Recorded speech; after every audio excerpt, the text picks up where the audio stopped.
Obrigado, João. Obrigado, pessoal. Uma boa tarde para vocês. É um prazer estar aqui com vocês. Eu estou impressionado bastante.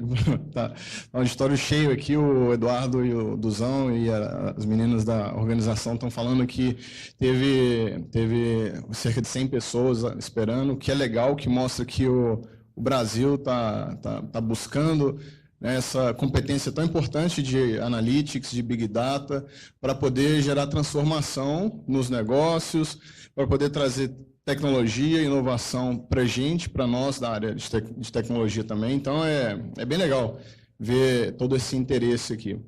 Essa apresentação de hoje, pessoal, são 40 minutos, 35 a 45 minutos, onde eu vou trazer algumas vertentes do que está acontecendo de tendência, né? Do que tem de tendência. E aí, qual que é a linha de raciocínio que nós vamos usar aqui? Primeira tendência vai ser orientada ao cliente final. Quem consome a análise preditiva, quem consome a análise prescritiva, ou quem consome o bom e um pouco mais velho BI, como análise descritiva. Então, o cliente final é o que eu penso é que o cliente final é o elemento mais importante nisso daí. A tecnologia é super importante, mas o cliente final é mais importante. E aí, depois que a gente ver algumas tendências para o cliente final, a gente vai ver umas tendências da tecnologia. E aí depois da tecnologia do mercado de trabalho, que são os profissionais. Especificamente, eu trouxe três dados aí sobre o engenheiro de dados, sobre o cientista de dados e sobre uma posição nova chamada Chief Data Officer, que é uma posição super importante. Então, eu espero aí, com isso, trazer um pouco de informação, ajudar a construir junto com as outras apresentações, e sermos todos felizes, né? Esse daqui, todo mundo vai ter as apresentações depois? Vai, né? Tá. Fiquem super à vontade, é muito legal e construtivo trocar ideia com todo mundo, a gente sempre aprende, a gente ensina um pouco, aprende bastante e vamos trocando ideia, né? Bom, sobre o cliente, então. O cliente, está acontecendo uma coisa interessante, tá? O cliente que está buscando cada vez mais soluções de Big Data Analytics e outras também, hoje a gente teve sobre inteligência artificial, serviços cognitivos, né, tem chatbot, tem um tanto de coisa aí, APIs e tal. É um cliente que está cada vez menos da tecnologia, cada vez mais da área de negócio. Então, esse cliente, ele não conhece muito de tecnologia, ele conhece do negócio dele. Então, a gente precisa ficar cada vez mais antenado, orientado ao segmento dele. Então, vou dar um exemplo aqui. A cadeia de suprimentos. Isso daqui, ó, isso aqui é a cadeia, assim, para que esse consumidor tenha o produto na mão dele lá na loja, muita coisa precisa acontecer aqui atrás. E um dos elementos mais importantes, das partes mais importantes aqui é o fabricante, né? O fabricante é talvez o ponto mais forte aqui dessa cadeia toda. E nessa cadeia toda aqui, ó, o que está vindo de tendência para eles? Esse fabricante, ele não tem acesso a todos os dados. Por exemplo, ele não tem acesso aos dados do lojista ali que vende os produtos dele, né? Ele tem algum tipo de acesso aos dados dos fornecedores, dos materiais mais básicos que fazem a construção. Então, assim, é super importante a gente pensar em soluções de cadeia de suprimento de Big Data. Aqui tem um tesouro muito grande quando a gente fala de análise preditiva. O que ajuda? Então, por exemplo, um desafio que eles têm na área de negócio é, uma vez que um material foi construído aqui, essa camisa que está aqui, ó, qual é a quantidade necessária de camisas que precisa estar aqui, ó, em trânsito? Pode ser que sejam 50 mil peças, mas pode ser que 35 mil peças seja o suficiente. Isso faz uma diferença muito grande para o orçamento, por exemplo. Então, essa área de suprimentos, ela está buscando muito entender. E eles têm um desafio grande, que é esse que eu falei, eles não têm todos os dados da cadeia inteira. Então, vocês, quem tem interesse em entrar nesse mercado de Big Data, de Analytics, é interessante pensar nos segmentos de negócio. Isso daqui é um deles, né? Às vezes, pode ser que um preço não vai ser um principal decisor. Às vezes, o prazo de entrega é um decisor melhor para ele. Um outro caso é sobre a telecom, para que todo mundo tenha aí seus telefones, estejam comunicando, não somente com o telefone, né, porque o telefone é só a ponta final, assim, né. É importante que a gente tenha... houve um evento aqui em São Paulo, esse evento em São Paulo teve as principais telecoms aí. E aí o que as telecoms estavam falando? Estavam falando assim que um dos desafios é fazer tudo ao mesmo tempo. Então, eles têm uma enxurrada de dados. Outro desafio é novos cargos. Então, os cientistas de dados eles não tinham, agora eles estão passando a ter. Outra coisa, todos os aplicativos que rodam no dispositivo móvel, etc., aquela coisa de SMS que era antigo, mas ainda existe ainda, tem muita gente que usa ainda. Então, toda essa malha de dados pode gerar benefícios para eles. Então, sempre que formos pensar em soluções, a Telecom é um grande cliente para entrar.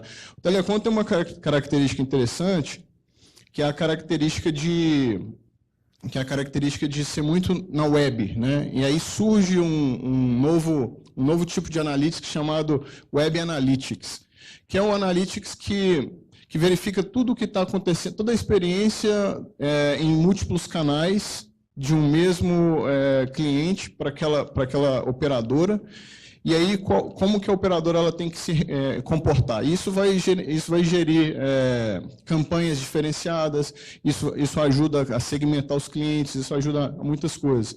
Então, telecom é uma outra área que está buscando bastante. O que está acontecendo lá dentro deles é que eles já entenderam que a empresa tem que ser centrada em dados. A real tomada de decisão tem que ser em dados. Parece um pouco genérico falar isso, mas ainda acontecem muitas decisões baseadas no, eu acho que deve ser isso, ou com base na minha experiência, ou etc. Mas o que os dados estão falando sobre isso? O que os algoritmos de predição, o que os algoritmos de classificação, eles estão dizendo? Quais são as anomalias que foram identificadas que mostraram que isso aqui pode ajudar? Então, esse daqui é uma área interessante, tá? Essas empresas de telecom, elas estão realmente sendo grandes consumidoras. Aqui é interessante, o Trump aí, né, foi talvez um dos principais personagens na parte da política, no marketing político, onde todas as ações que eles fizeram, lembrou também o caso o famoso caso, né, da Alemanha na Copa do Mundo, que tinha um Big Data rodando acho que era na plataforma da SAP, se eu não me engano.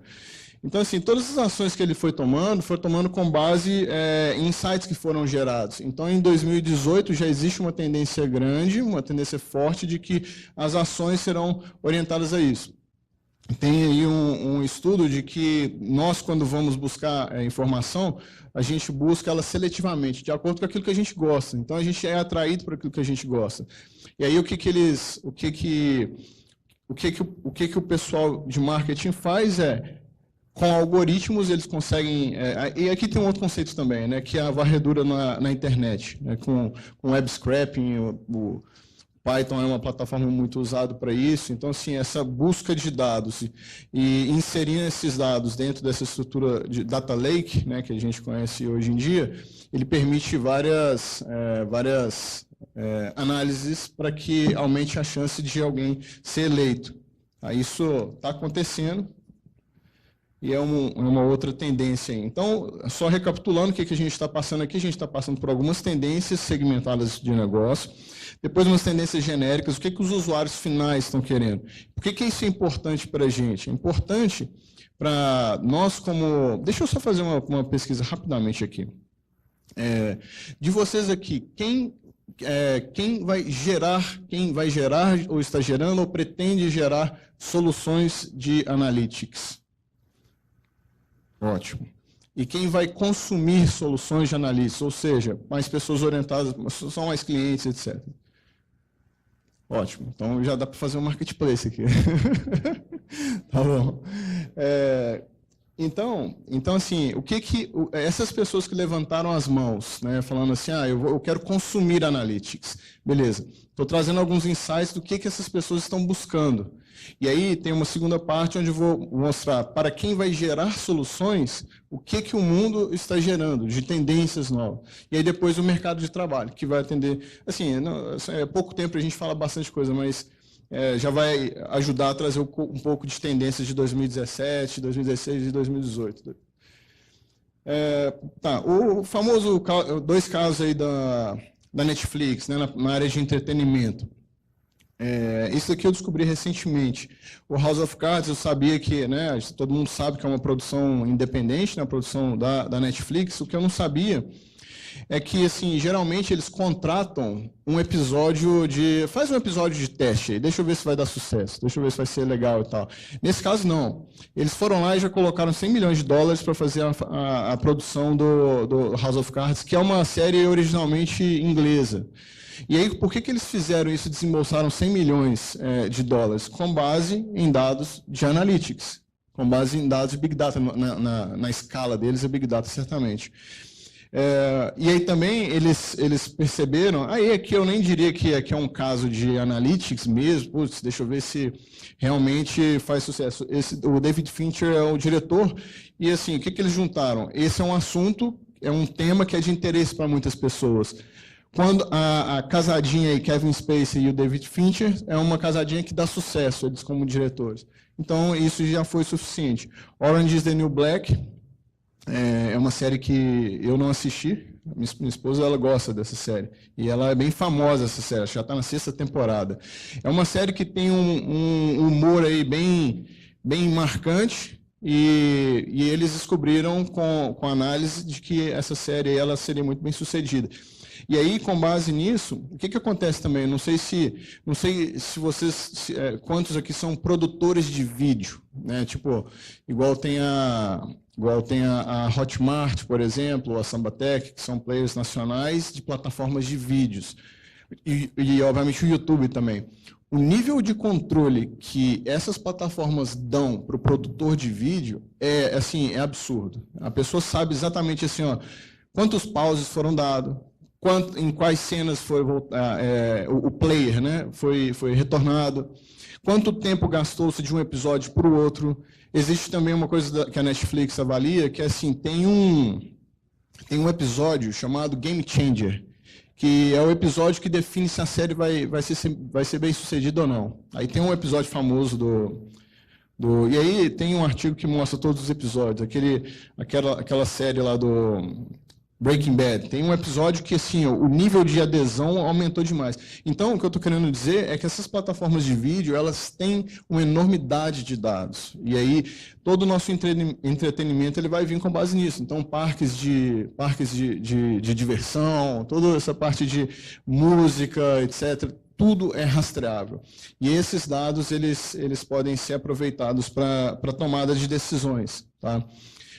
Colocando um ponto forte aqui de novo, de que já existe bastante tecnologia, mas o que eu tenho visto é que, com exceção de algumas grandes empresas que já estão investindo, a gente ainda tem muita estrada para rodar em analytics, em big data, para que realmente ocorra a predição, para que realmente ocorra, principalmente lá naquela cadeia final lá da tomada de decisão, que ela realmente ocorra no negócio. Então, tem muito espaço para a gente trabalhar. Deve ter uns 80% mais ou menos aqui que levantou a mão para gerar soluções. O ponto que eu quero colocar sempre lembrem-se do cliente final. Ele que é o importante o mais importante, o alvo disso daí. Falando sobre o cliente final muitas vezes ele não quer uma interface difícil de acessar os dados dele, né? Então isso aqui é uma tendência, isso aqui é um dashboard, né? E o que está passando aqui em cima especificamente, é uma barra de texto, né? Uma caixa de texto, onde ele vem aqui e escreve com linguagem natural e está falando assim, contagem de medalhas por esporte para França e China e França, em um gráfico de barras por país. Ele foi lá e escreveu isso aí. Ele não foi clicando, etc., no dashboard e tal, no gráfico, etc. e tal. Ele escreveu isso. Inclusive, tem demonstrações de fala disso. Então, a pessoa acessa um portal, faz essa pergunta em linguagem natural, já existem uma série de APIs da IBM com Watson, da Microsoft, da Google, e muitas outras estão surgindo agora. E isso faz com que a experiência seja muito melhor. Então, cada vez mais a gente vai usar a nossa forma de se expressar no mundo para ter acesso à informação. Outra coisa, como Analytics com Actionable Data, isso é super importante, porque apresentar gráficos, apresentar uma predição mesmo. Lembra no início do fluxo, né, de ciência de dados, de analytics, tem aquela parte assim, né? Tem dois caminhos que podem ser feitos, né? Um dos caminhos é qual o problema de negócio, aí mais corporativo, mas qual o problema de negócio eu quero resolver? Tem que resolver um problema de negócio, né? E aí, com base nesse problema de negócio, a gente vai ver quais dados estão suficientes, verificar com a análise exploratória se esses dados são suficientes ou não, buscar mais dados, se não forem suficientes, começar a trabalhar nos modelos de machine learning, verificar a acurácia deles, aí depois escolher aquele que é o melhor, e aí começar a tomar decisão. E existe também uma outra forma que é assim, eu não sei qual é o problema do negócio que eu quero resolver, mas tem esses dados aqui, me ajuda, o que eu faço? Muitas vezes os clientes fazem isso, eles não querem, qual é o problema de negócio e tal. Não, eu tenho esses dados aqui, me retorna o que você pode fazer com esses dados em Analytics, em Big Data e tal. Rola muito isso também. Então, só que sempre a gente tem que lembrar do Actionable Data. Tem que ser alguma coisa que tenha valor de negócio, tá? Agora, sim, preparação de dados chegando ao usuário de negócio. Quando a gente fala de projetos de analytics ou ciência de dados como um todo, não necessariamente Big Data, mas aquela primeira parte, tem várias estatísticas que falam que de 50% a 70%, 50% a 75% do trabalho de analytics que é feito com dados. Engenharia de dados, data wrangling, data engineering ou qualquer outro nome. Então, assim, deixa eu pegar esses dados, corrigir a qualidade, fazer correlação entre as variáveis, fazer um trabalho intenso de dados. E aí 20% é o trabalho, aí 20%, 30% é o trabalho onde os algoritmos mesmos vão ser selecionados, vão ser configurados, ajustados para ver o resultado. E aí, uma dificuldade que tem é assim, como é que essa fase de preparar os dados, está acontecendo um negócio interessante. Recentemente, eu tive uma experiência com um cliente, esse cliente é um cliente que é um pouco impaciente. E aí o cliente está sempre querendo, não, isso aqui não está suficiente, eu quero mais velocidade, etc. O que vai acontecer cada vez mais clientes é assim, deles, beleza, eu ouvi dizer de Big Data Analytics e tudo mais, né? Por favor, quem levantou a mão falando que é cliente, não estou querendo generalizar vocês como nesse cliente meu, nessa minha persona aqui, tá bom? Mas é um cliente que ouviu falar dessas tendências e falou assim, eu quero meu Big Data, quero meu análise. Não é possível, não posso esperar 3 meses, não posso esperar 4 meses para você fazer uma análise dos dados para então começar a trazer alguma coisa para mim. Simplesmente não dá, ele precisa ser mais rápido. Então esse é um grande desafio que vem acontecendo. Como é que a gente tira os dados do Hadoop para o negócio? Como é que sai lá daquela tela, do console, do batch e tudo mais, e faz uma coisa que realmente traga mais faturamento, traga mais lucro, reduz o custo, melhore, garanta que os melhores profissionais vão continuar na empresa, ajuda a selecionar os melhores fornecedores, etc. E aí, com isso, com essa puxada do usuário de negócio, o que está acontecendo é a necessidade de plataformas self-service, em Analytics também. Então, o usuário ele sempre vai precisar de pessoas como nós, que estamos aqui, pessoas que estão pensando um pouco mais à frente, que estão estudando cada vez mais, etc., para trazer coisas novas. Mas ele quer cada vez mais poder na mão deles. Então, solução de analytics ou Big Data que a gente vai para o cliente e fala, vai demorar X meses, e já tem uma chance grande de não ser aprovado. Então, esse é um outro ponto. Aí tem algumas soluções focadas na preparação de dados. Por que preparação dos dados? Porque gasta 60% do tempo para você conseguir gerar um resultado bom. E aí tem um exemplo aqui, é uma ferramenta que em 2 minutos, isso aqui é uma ferramenta que certamente não tem código sendo inserido aqui. Isso aqui é uma ferramenta de preparação dos dados, claro que é um exemplo mais simples, mas ele está buscando aqui, ó, o que está acontecendo aqui? Isso aqui é um XML, tá, de transações. Ele veio aqui e falou, fez uma modificação no tipo do dado, colocou uma caixinha aqui para somatória, adicionou uma outra fonte de dados e agora vai linkar os dois. E aí depois que e aqui tudo é a plataforma que você vai editando, vai modificando e tudo mais, tudo visual. E aí daqui ele vai gerar vai partir para uma análise mais gráfica aqui. Esse vídeo ele pode estar, claro, é uma demo, foi preparada antes, etc. O vídeo pode estar um pouco acelerado. E aí ele vai colocar um outro aqui, ó, esse símbolozinho aqui, alguns de vocês devem conhecer. Clicou, abriu e gerou, a própria ferramenta já gerou esses dados aqui. Então, esse aqui é um exemplo de self-service, na parte de preparação de dados. Estou sendo super simplista aqui. Cheguei aqui, o colega estava fazendo expondo aí sobre vários pontos importantes da parte de cognição, da parte de inteligência artificial, de deep learning e tal. Existe toda aquela profundidade importante, mas existe também uma superficialidade que a área de negócio pede e que ela entrega valor também. Então a gente tem que saber sempre dosar. Então, essa é uma tendência de self-service. Sempre dosar em, será que eu consigo atender com isso daqui? Ou será que atender esse problema de negócio eu preciso partir para esses aspectos mais técnicos que também são importantes?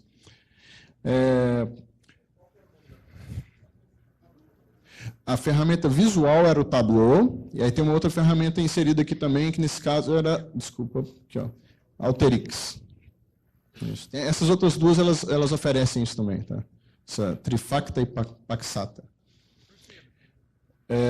E essa aqui é uma ferramenta, né, que faz parte lá do ecossistema de startups que a gente tem na Stefanini, a Cortex.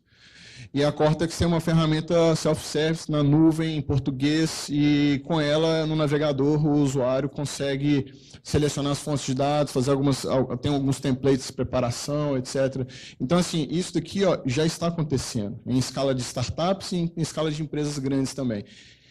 Então, embora a tecnologia seja super importante, novamente, pode ser que tenham ferramentas que ajudem a gente a chegar no resultado mais rápido. Bom, sobre tecnologia. Todo mundo conhece esses quatro Vs aí que definem aí quando que o Big Data é importante, né?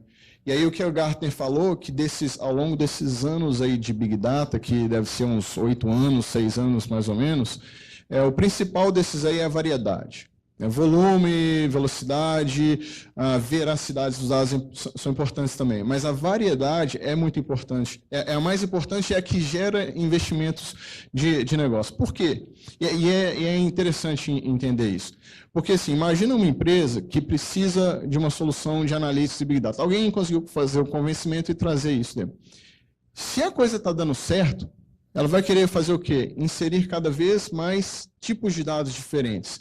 Passando até para uma visão um pouco, não tão futurística hoje, mas ainda um pouco, de dados de sensoriamento, dados de birô de informações da internet, dados vindos de APIs externas, como software SaaS, por exemplo. Então, cada vez mais ela vai querer colocar mais informações, mais dados, de fontes distintas, em formatos distintos e em volumes distintos também. Então, essa é uma tendência grande. E aí o que vai fazer direcionar qual é a melhor plataforma, o que o Gartner acredita é a importância dos conectores e a conectividade nativa. Então, uma ferramenta, uma plataforma que só consegue ler dados em JSON, por exemplo, embora JSON seja super aberto e nasceu para ser aberto e integrador, não vai ser suficiente. Tem que ser uma ferramenta que sabe se conectar com várias dessas outras fontes que eu falei. Então, esse é um ponto interessante para tomar a decisão de qual ferramenta usar no futuro. Porque, uma vez que foi feita a decisão de qual software usar, e também, na nuvem, existem uma série de softwares que você consegue contratar pagando o direito de uso mensal, por exemplo. Aí você não precisa fazer um upfront grande de dinheiro para poder ter essa solução lá para você. Tá? Catálogos de metadata. Uma coisa interessante foi acontecendo que, assim, ao longo dos últimos anos, aliás, na história aí, né, do empreendedorismo moderno, vamos falar assim, muitos dados chegavam para a empresa. muitos em papel, alguns em sistema. O que acontecia é que, com exceção da TI fazendo alguns backups de dados de sistemas que duravam de, sei lá, 3 anos, alguma coisa assim, 5 anos, muitos dados eram descartados. Por quê? Porque não dava para processar. Faltam 10, eu usei 10. Obrigado. Então, assim, a chegada, aí o que aconteceu? Beleza, muitos dados descartados, aí chegou o Hadoop, que ajuda a democratizar em termos de dinheiro, né, a capacidade de processar muitos dados e gerar informação com isso. Além, é claro, dos algoritmos, etc., que passam a ser disponibilizados. Só que dentro do Hadoop, existe uma dificuldade de você saber assim, imagina um Hadoop muito preenchido de várias informações de uma série de fontes. O que a tendência está mostrando é que é difícil de encontrar as informações lá do Hadoop para você colocar dentro dos seus modelos.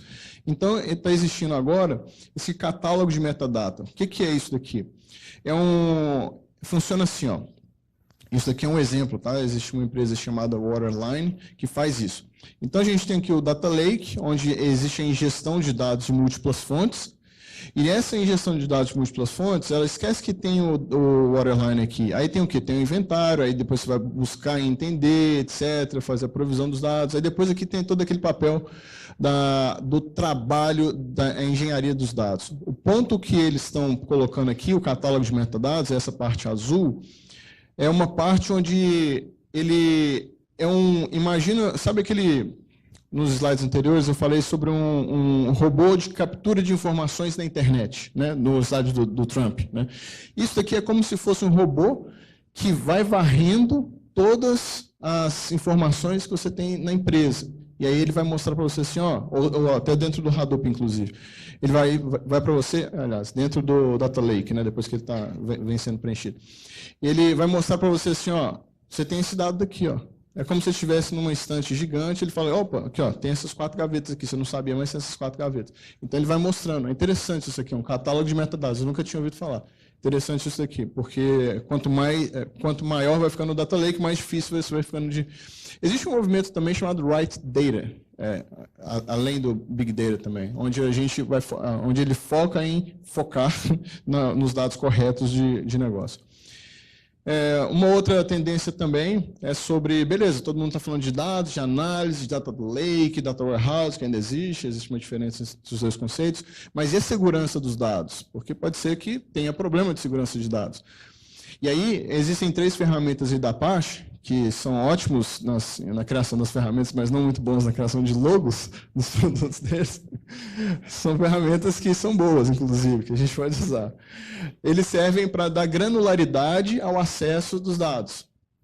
Servem para trazer um pouco de governança sobre a segurança da informação.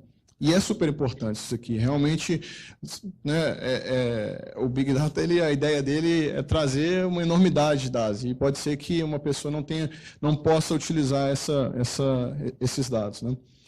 Uma outra tendência também, uma colega mostrou isso também, que muita gente está usando o Spark, né, escolhendo o Spark como uma alternativa para aplicações mais dinâmicas, que tenham acesso super rápido e que também não sejam orientados a batch. Então, o Spark, que fazia parte, ou faz parte do ecossistema do Hadoop, agora ele passa a ser também uma espécie de concorrente, né, em relação a abordagens como MapReduce e tal. Então, ele está ganhando cada vez mais espaço. Esse 70% com Spark é uma pesquisa que fizeram com profissionais de arquitetos de informação, etc., gerentes, diretores, que estão usando cada vez mais.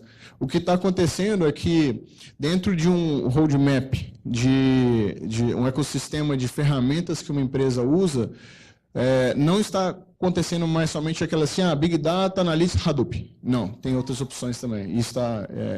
Uma empresa que pensa, uma solução que pensa somente em Hadoop, ela está se tornando obsoleta pelas tendências que eu montei aqui para vocês. Sobre o profissional, agora faltam só mais 3 pontos aqui. O engenheiro de dados, né, ele era mais ou menos assim, ó. Tem o Neymar, né, para mídia. Tem o Neymar, que ele é o atacante. Aí tem lá o Daniel Alves. Melhor, o Messi e o Daniel Alves, né, na época do Barcelona. Os holofotes estavam sempre no Messi. O Daniel Alves estava lá do lado. Então, era isso que estava acontecendo aqui com os dois principais profissionais, que é o cientista de dados e o engenheiro de dados. O engenheiro de dados sempre era aquela peça que estava lá, ah, beleza, eu só preciso de um, tá? Me dá 3 aí. E eu, como cientista de dados, eu resolvo o problema aqui. Então, durante um tempo, o engenheiro de dados ele foi uma figura que foi deixada um pouco de lado, dada tanta exposição para o cientista de dados. Aquela coisa de estatística, de matemática, de alguém que é, né, super diferenciado, PhD, né, toda aquela coisa que é super legal de ter. Então, isso fez com que ele perdesse um pouco de espaço. E agora, ele está ganhando notoriedade, porque as pessoas estão entendendo que, para que a análise boa seja feita, precisa ter uma infraestrutura boa rodando, precisa ter aqueles 60%, 70% dos dados ali, do processo, precisa rodar bem. Então, esse cara, esse profissional é o profissional que trabalha com isso, né, com montar uma infraestrutura, já rodar alguns exemplos, etc. Ele está pegando uma importância cada vez maior. Já agora na ciência de dados, uma coisa interessante aqui, o Gartner começou a falar assim, está todo mundo está tendo disrupção em todos os mercados de trabalho, inclusive na ciência de dados. E aí ele lançou aí de que 40% das atividades da ciência de dados serão automatizadas até 2020. Aí depois chegou outro e falou assim, demanda para ciência de dados, a IBM vai crescer 28% até 2020. Fica meio complicado aí, né? Mas o fato é o seguinte, cientistas de dados automatizados até 2025, aí teve uma outra colocando. Bom, a minha leitura para isso é o seguinte, não dá para confiar cegamente em nenhuma dessas apostas aí, mas existe uma forte tendência esse mercado da TI, de fabricantes de tecnologia é muito grande, e essa competição de trazer coisas prontas, self-service, para o usuário de negócio da ponta é muito grande e acontece cada vez mais. Então, o que eu tenho para mim, como profissional profissional da área eu não vou nem colocar da área de analytics, de big data, etc., eu tenho uma superfície aqui, eu sou um profissional um pouco mais generalista, tem outros lados também que eu atuo. Eu tento não ficar firmado em uma coisa durante muito tempo. Assim, beleza, Hadoop é super legal, mas o que tem mais além de Hadoop? Porque daqui a pouco o Hadoop nem vai aparecer mais. Lembra quando surgiu a Cloud? Hoje em dia tem uma camadinha. Lembra, sabe o Docker? Alguém que sabe do Docker? Docker, né, de desenvolvimento, etc. Hoje, tanto faz onde é que está rodando. Está rodando no Windows, está rodando no Linux, está rodando na Amazon, ou no Bluemix, ou no Azure e tal. Essas coisas, essas abstrações, é um mercado de TI trazendo facilidade para o negócio e que faz com que aqueles que fiquem presos em uma tecnologia específica ou uma abordagem específica, esses vão ser engolidos. Então, isso mostra para mim, inclusive atividades nobres, eu vou colocar ciência de dados envolvendo engenheiros de dados, desenvolvedores de machine learning, o próprio consultores de big data, etc. Essas também precisam se mover. Todo mundo precisa se mover e se transformar. Tá? Esse é o ponto que eu queria colocar. O Chief Data Officer é um negócio interessante, porque, novamente, né, em uma empresa, se não tiver uma camada política executiva que ampare e enxergue o valor dos dados, das informações, dificilmente algum projeto vai passar de ser um pequeno projeto ou um piloto. Então, essa aqui é uma figura nova que o Gartner está colocando. Isso aqui não é de semana passada, isso aqui já tem 2 ou 3 anos que ele está colocando. Então, tem esses executivos do C-Level, né? Esse é um cara importante para a gente aqui. Os nossos projetos, eles rodam muito com esses caras aqui. Inclusive, esses caras aqui, esses profissionais, essas pessoas aqui, são pessoas que podem vir de nós, por exemplo. Tá? Então, são pessoas que entendem da importância da cultura de dados para a tomada de decisão, são pessoas que alinham os dados, a governança com os objetivos estratégicos da empresa. Tá? E aí, por fim, esse é o último, eu queria também colocar aqui a importância da gente pensar o Analytics, Big Data conectado com serviços cognitivos, com APIs, com chatbots, etc., com qualquer outra tecnologia que a gente colocar. Muito legal. Mas para a gente também não esquecer, nós como profissionais que criamos soluções, de que existem modelos de ideação. Por que muitas empresas dão errado? Muitas empresas dão errado porque ou elas criam a solução errada para o problema certo, ou elas criam a solução errada para o problema errado, ou elas criam a solução certa para o problema certo, mas no timing errado. Então, tem muita coisa disso. E o que a gente tem hoje em dia de design thinking, de design sprint, de metodologias lean, onde a gente vai entregar o máximo possível de valor, o mais rápido possível, onde metodologias, assim, conceitos e técnicas como, por exemplo, o MVP, que está dentro desse grupo de design thinking, e também desenvolvimento ágil, onde de pouco em pouco tempo a gente tem entregas consistentes. Então, esses pilares de design thinking, aliás, de ágil, com Lean e com Design Sprint e com Design Thinking, são elementos super importantes antes da gente começar a criar essas soluções maravilhosas que a gente tem à disposição hoje. E era isso, meus caros. Obrigado pelo tempo de vocês. Obrigado. Pessoal, alô? Pessoal, alguma pergunta? Tá bom. Se precisar...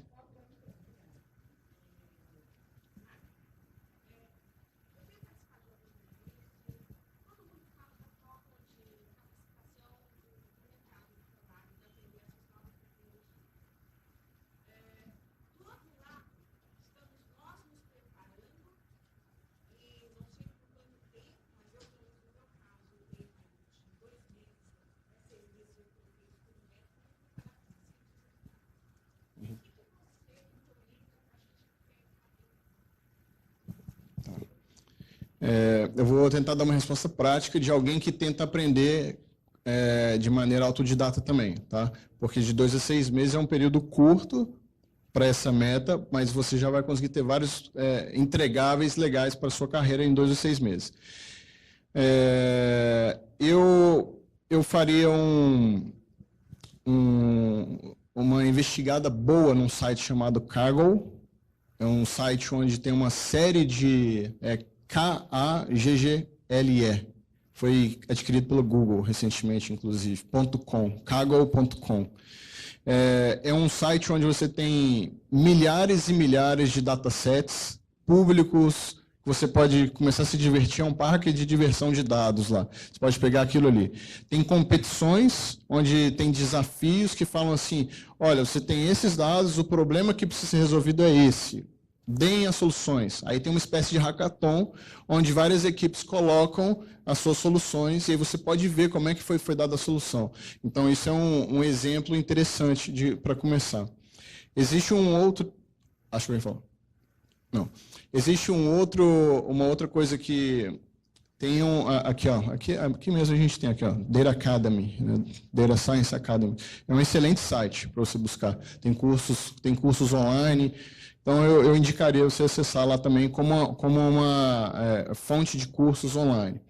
Em terceiro lugar, aí cada fabricante tem a sua, né? A da Microsoft eu tenho gostado bastante. Tem um outro site que você pode acessar chamado Cortana Intelligence Gallery. Cortana Intelligence Gallery. Nesse Cortana Intelligence Gallery, como uma galeria, é um local onde tem uma série de soluções já prontas, onde você pode, com um clique, verificar a solução rodando, fazer demonstrações, e aí você clica em fazer um deploy ou abrir no Studio, ele já abre lá no Azure Machine Learning Studio, que mostra já todos os elementos que estão sendo usados. Então, assim, é um negócio que você consegue, com pouco tempo, já começar a focar. Quando você vai trabalhar com Analytics, assim, quando você fala assim, eu quero trabalhar com ciência de dados, né? Então, assim... Eu estou considerando que você vai trabalhar cada vez mais com algoritmos, com entendimento do problema do negócio. Você tem que ter uma habilidade de comunicação boa, porque você vai navegar entre várias áreas, inclusive vertical também.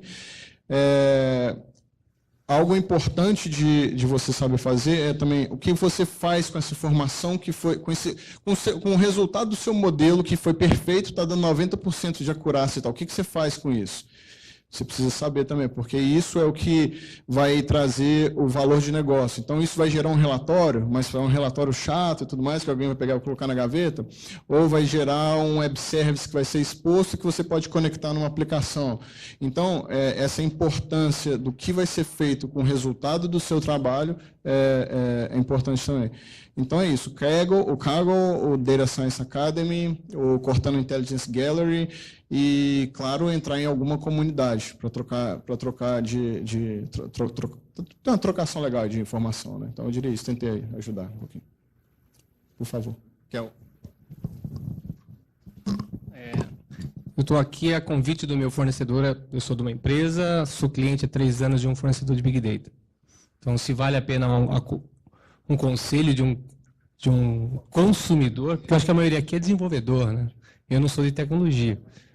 Mas a relação da minha empresa, que é uma grande empresa, que investe muita grana com o nosso fornecedor há 3 anos, a nossa relação foi melhorando a partir do momento que esse meu fornecedor investiu num relacionamento, entendeu o meu negócio e começou a se interagir melhor com a gente. Informação demais não serve para nada. Informação tem que ter qualidade. No começo a gente pedia muita informação e a empresa não sabia usar. A gente também às vezes não sabe usar a informação. Mas a partir do momento que o nosso fornecedor começou a se interagir com a gente, estudou um pouco do nosso negócio, começou a fazer reuniões constantes com a gente, nos aconselhando como usar, às vezes, informação, dando alguns toques, a gente começou a usar a informação, trazer resultado financeiro, trazendo para a empresa. Então, não achem que só entregar dado para o cliente vai resolver a vida dele. Por isso que eu falei assim, esse negócio de informação, ferramentinha pronta, eu tenho 20 anos de experiência com informação. Informaçãozinha pronta, não é que aquela ferramenta vai servir para o meu negócio, que é um negócio totalmente diferente. Então, relacionamento, porque geralmente o cara de tecnologia, ele faz lá, mas ele não se interage com o cliente final, entendeu? Então, esta relação é fundamental para a continuidade dessa parceria. A minha parceria com esse meu cliente, se a empresa, logicamente eu tenho os caras que mandam lá, vai se perpetuar por mais 10 anos. Mas porque hoje a gente tem uma relação muito próxima. Tá? Obrigado pelo ponto. Inclusive, né, quem busca, corroborando, inclusive quem busca com esse papel de cientista de dados, o cientista de dados que não dá certo é um cientista de dados, quer dizer, tem várias, né? Mas uma das características que não dá certo é o cientista de dados que fica só sentado na sua cadeira. Esse é um cara que não vai gerar o resultado para o cliente final. Aqui. Tá. Marco Aurélio, né? Tá, isso, Marco Aurélio, depois tem ele. Okay. Por favor. Complementando o que o amigo está falando, eu sou um consumidor também. Ah, que legal. E tem uns 2 anos que eu desenvolvi um projeto. Eu sou consultor SAP também. Uhum. Eu não sei se tem alguém da SAP aqui, mas o SAP BW, né? A gente gastou 45 milhões para implementar na empresa. Eu peguei o BW, que tinha centenas de dados, coloquei na lixeira e desenvolvi um sistema junto com um desenvolvedor Java e trouxe um lucro de 150 milhões. Então, assim, até complementando o que você está falando, muito dado, muito sistema, às vezes não serve para a gente quer alguma coisa realmente mais rápida.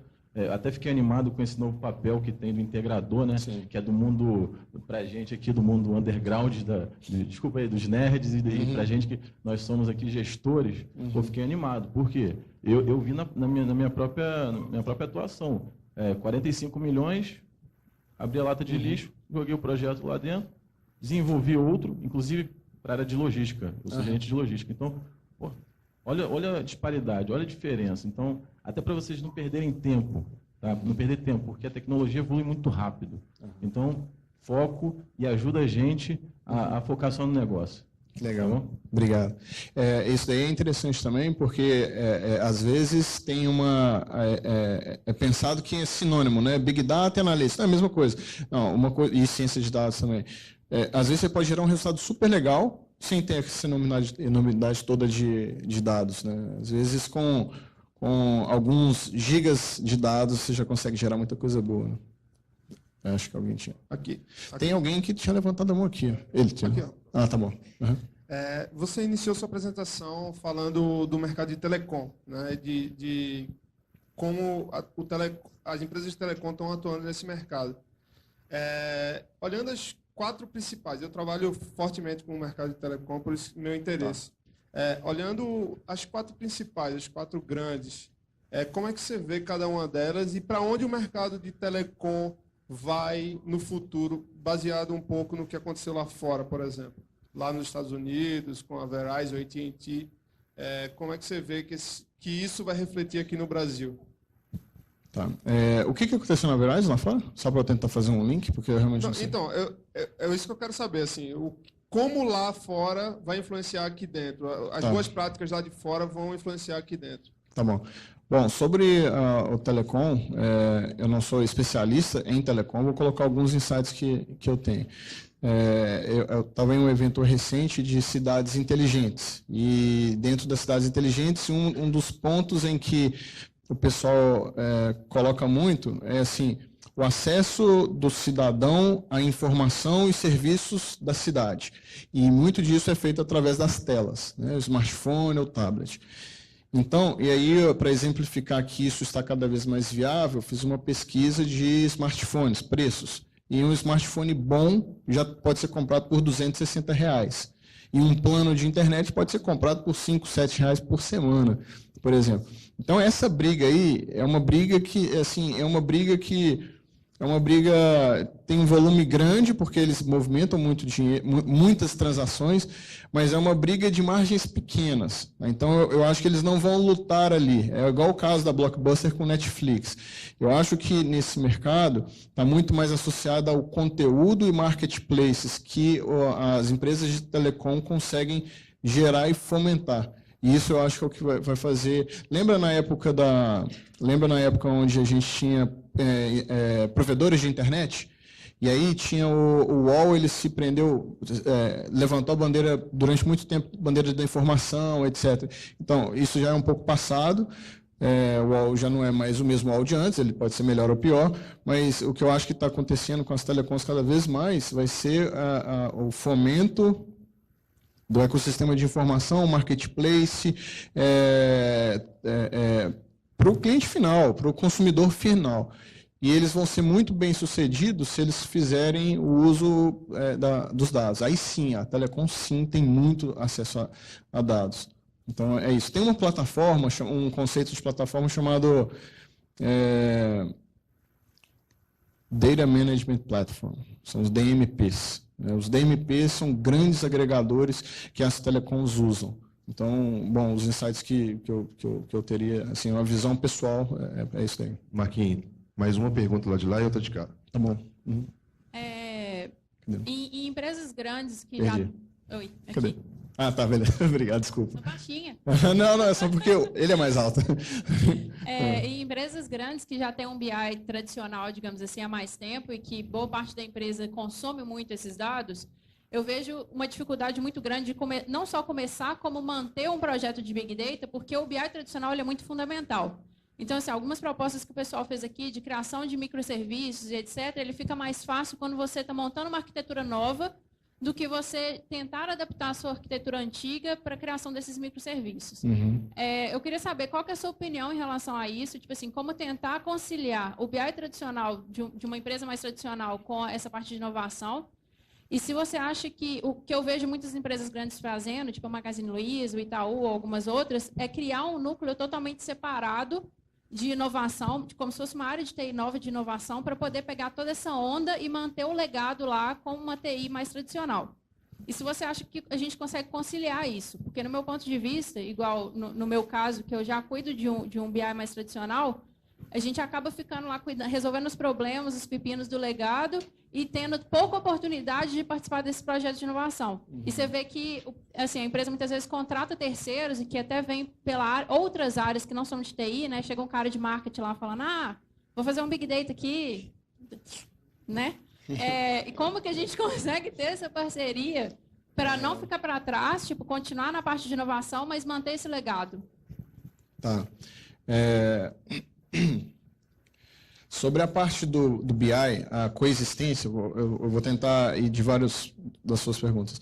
A coexistência entre o BI com Big Data ou Analytics, vamos falar assim, O meu ponto de vista é de que o BI, assim, ficou muito claro na minha cabeça depois que eu passei a enxergar dessa forma, consegui coexistir esses dois tipos de soluções. O BI ele é um tipo de analytics. O BI ele é um analytics que está orientado para os dados do passado e responder o que aconteceu. O analytics que a gente fala, que o mercado fala de analytics, é um analytics também, olha para trás, só que ele vai dar tendências, né? Então ele vai fazer predições, ou segmentações, classificações, detecções de anomalia, etc. E tem um que é pouco usado ainda, que é o prescritivo, que fala o que você deve fazer. Então são essas três partes. Então eu acho que eles convivem juntos. É muito possível, por exemplo, que seja gerado um dashboard dentro do BI, que tenham alguns gráficos lá dentro, ou alguns KPIs, que sejam um resultado de um modelo de machine learning, por exemplo, que vem do analytics preditivo. Então, eu particularmente, eu gosto da visão onde os dois, eu prefiro a visão onde os dois caminham juntos. E isso até salva uma grana, porque se essas duas equipes elas trabalham juntas, elas estão trabalhando com os mesmos dados históricos, entendeu? E os mesmos dados históricos agora eles vão passar a responder tendências, não somente o que aconteceu. Então, esse é um ponto. Eu acredito na coexistência. Deixa eu lembrar aqui o outro. Tá, sobre a TI tradicional e a TI, essa inovação, transformação digital, etc. Assim, existe... Eu vou ser bem direto aqui, tá, no que eu vou falar. Bem sucinto, por favor. Tá, desculpa. Obrigado. A TI que não se preparar, ela vai ser comoditizada, como já está acontecendo. Então, eu conheço vários clientes que estão cada vez mais próximos do negócio, entendendo que eles podem caminhar juntos. Mas a TI visão pessoal, a TI que pensa só no... isso é o custo do servidor, os meus processos são assim... O que acontece é que esse negócio todo, a inovação, a transformação digital, etc., ela vai querer desintermediar a TI. Então, ela vai começar a atravessar a TI. E a grana está no negócio, cada vez mais. Então, a TI, ela, no meu ponto de vista, algumas coisas que eu tenho lido, ela existe e ela é importante, mas ela precisa se movimentar cada vez mais rápido, para poder continuar viva e relevante. A TI ela é e tem sido relevante desde muito tempo, mas se ela não acelerar, vai ser cada vez mais complicado, ainda mais com soluções de nuvem, softwares as a service, plataformas as a service, etc. Então, minha visão é essa. Mais uma pergunta lá, mais uma de cá. Então, por favor. Isso aqui, a gente pode... Tá bom. Só mais um do lado de cá.